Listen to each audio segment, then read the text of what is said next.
No one's ever flown direct passenger services between Australia and Europe before. Is it sustainable?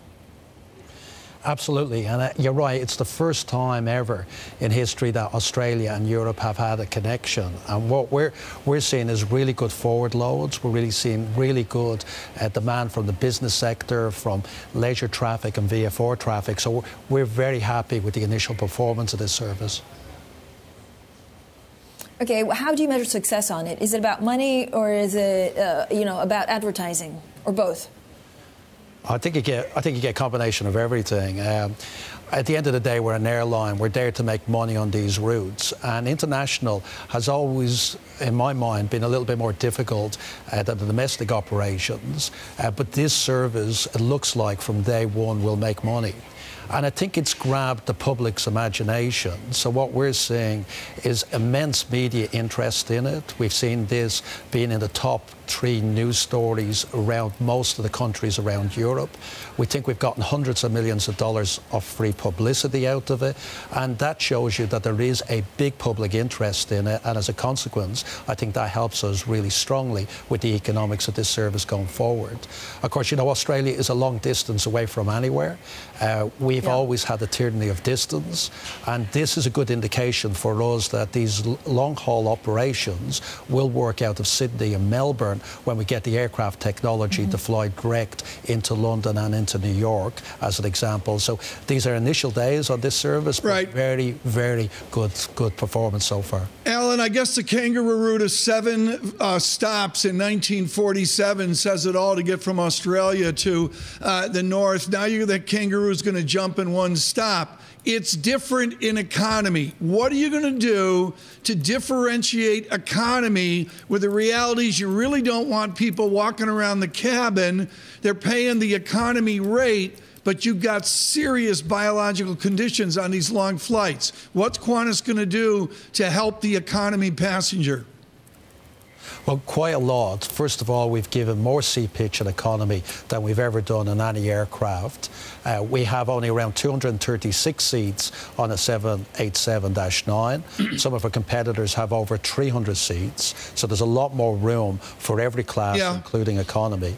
What we've also done is done a study with the University of Sydney to work on improving people's well-being on these long flights. So we've got a recommended diet, a recommended drink regime. We've got actually yoga in Perth before you travel, so people can limber up.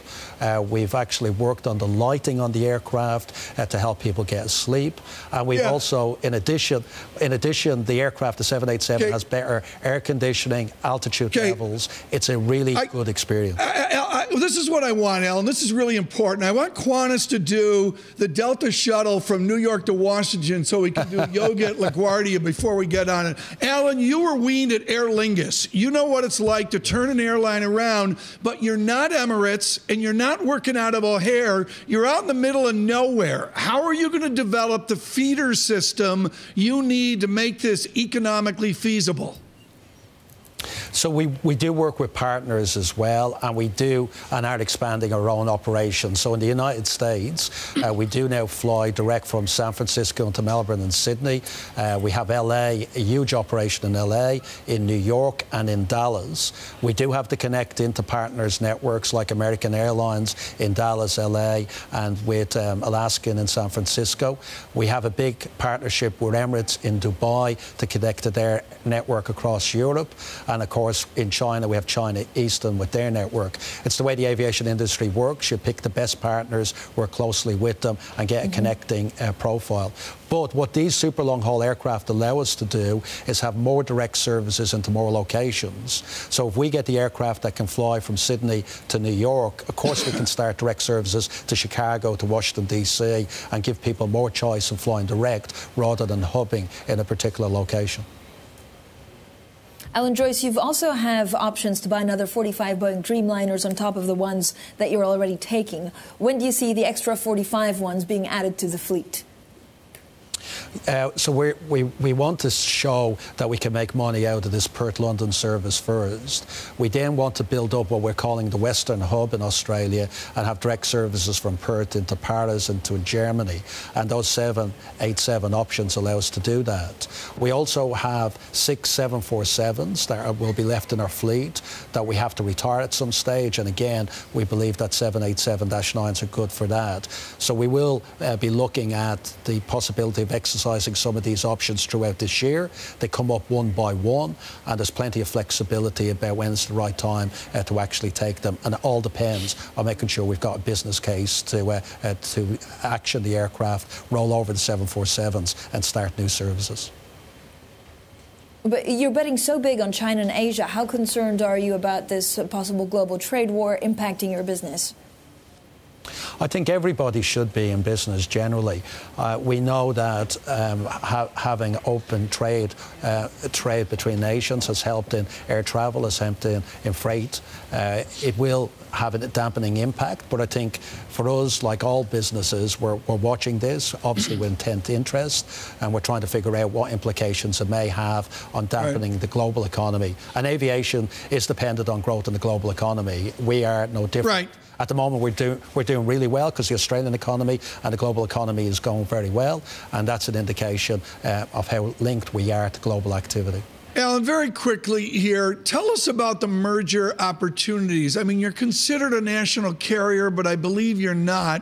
How does the future of Qantas fold into British Airways and other major carriers where you would be a terrific bolt-on, an Asian bolt-on? Yeah, it's very hard for mergers to occur without a common market and governments getting out of the way. We're publicly listed. We don't have any government shareholding in our business. We've only got institutions, and we'd love to be able to consolidate, but there are restrictions because of the way the air travel system works. If we could merge in the region, we'd be very interested in that. But what happened in the United States and Europe has to occur on our region first, which is that governments get out of airlines, single markets are allowed to operate, without restrictions around them. When that occurs, I think consolidation will happen, but we're a bit away from that.